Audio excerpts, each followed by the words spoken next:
GT Holidays, South India's #1 travel brand. You know you are special when you're with GT Holidays. பழைய நகையை கொடுத்து white 11 மந்த்ஸ்ல அதே எடைக்கு புது நகையை எடுத்துக்கோங்க. எக்ஸ்ட்ராவா ₹1 தர வேண்டாம். Magic old gold exchange.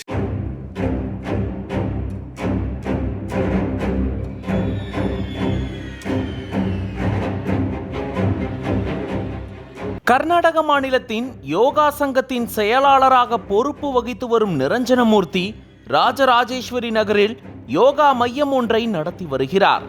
இந்த மையத்தில் நூற்றுக்கணக்கான மாணவர்கள் பயிற்சி பெற்று வருகின்றனர். இந்த நிலையில் 2021ஆம் ஆண்டு நிரஞ்சனமூர்த்தியின் பயிற்சி மையத்திற்கு 15 வயதுள்ள சிறுமி ஒருவர் யோகா பயிற்சிக்கு வந்துள்ளார்.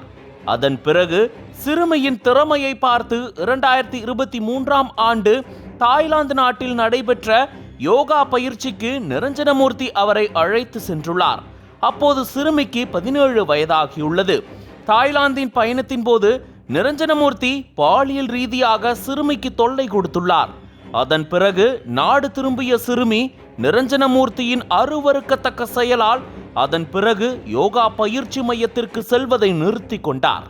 ஆனால் வீட்டில் நிரஞ்சனமூர்த்தி குறித்து எதுவும் சிறுமி தெரிவிக்கவில்லை. இந்த நிலையில்தான் சிறுமி பெங்களூருவில் உள்ள வேறொரு யோகா பயிற்சி மையத்தில் சேர்ந்திருக்கிறார். ஆனால் அதுவும் நிரஞ்சனமூர்த்தியுடையது என்று முதலில் சிறுமிக்கு தெரியவில்லை. பின்னர் தான் சிறுமிக்கு உண்மை தெரிய வந்திருக்கிறது. அப்போது சிறுமியை அழைத்த நிரஞ்சனமூர்த்தி சர்வதேச அளவில் நடக்கும் யோகா போட்டியில் பங்கேற்க வைத்து பதக்கம் பெற வைப்பதாகவும் வேலை வாய்ப்பை ஏற்படுத்தி தருவதாகவும் கூறியுள்ளார். இப்படி சிறுமிக்கு ஆசையை காட்டி பலமுறை பாலியல் வன்கொடுமை செய்ததாக கூறப்படுகிறது. அது மட்டுமில்லாமல் கடந்த ஆகஸ்ட் 22ஆம் தேதி கூட சிறுமியை நிரஞ்சனமூர்த்தி பாலியல் வன்கொடுமை செய்ததாக கூறப்படுகிறது. இதனால் தொடர் மன உளைச்சலுக்கு ஆளான சிறுமி ஒரு கட்டத்தில் தனக்கு நடந்து வரும் கொடுமைகள் குறித்து பெற்றோரிடம் கூறி கதறியிருக்கிறார். இதனைத் தொடர்ந்து பாதிக்கப்பட்ட சிறுமியின் பெற்றோர் பெங்களூரு காவல் நிலையத்தில் புகார் அளித்துள்ளனர். அதன் பேரில் போக்சோ சட்டத்தின் கீழ் வழக்கு பதிவு செய்த போலீசார் தீவிரமாக விசாரணை நடத்தி வந்தனர். இதனிடையே நிரஞ்சனமூர்த்தி தலைமறைவான நிலையில் அவரை பிடிக்க பெங்களூரு போலீசார் தனிப்படை அமைத்து தீவிரமாக தேடி வந்தனர். தீவிர தேடுதல் வேட்டைக்கு பிறகு நிரஞ்சனமூர்த்தியை சுற்றி வளைத்து போலீசார் கைது செய்தனர். மேலும் அவரிடம் தொடர்ந்து விசாரணை நடைபெற்றும் வரும் நிலையில் பயிற்சி மையத்தில் பயிலும் மற்ற மாணவிகளுக்கு பாலியல் தொல்லை கொடுத்தாரா என்று குறித்து போலீசார் விசாரணை மேற்கொண்டு வருகின்றனர்.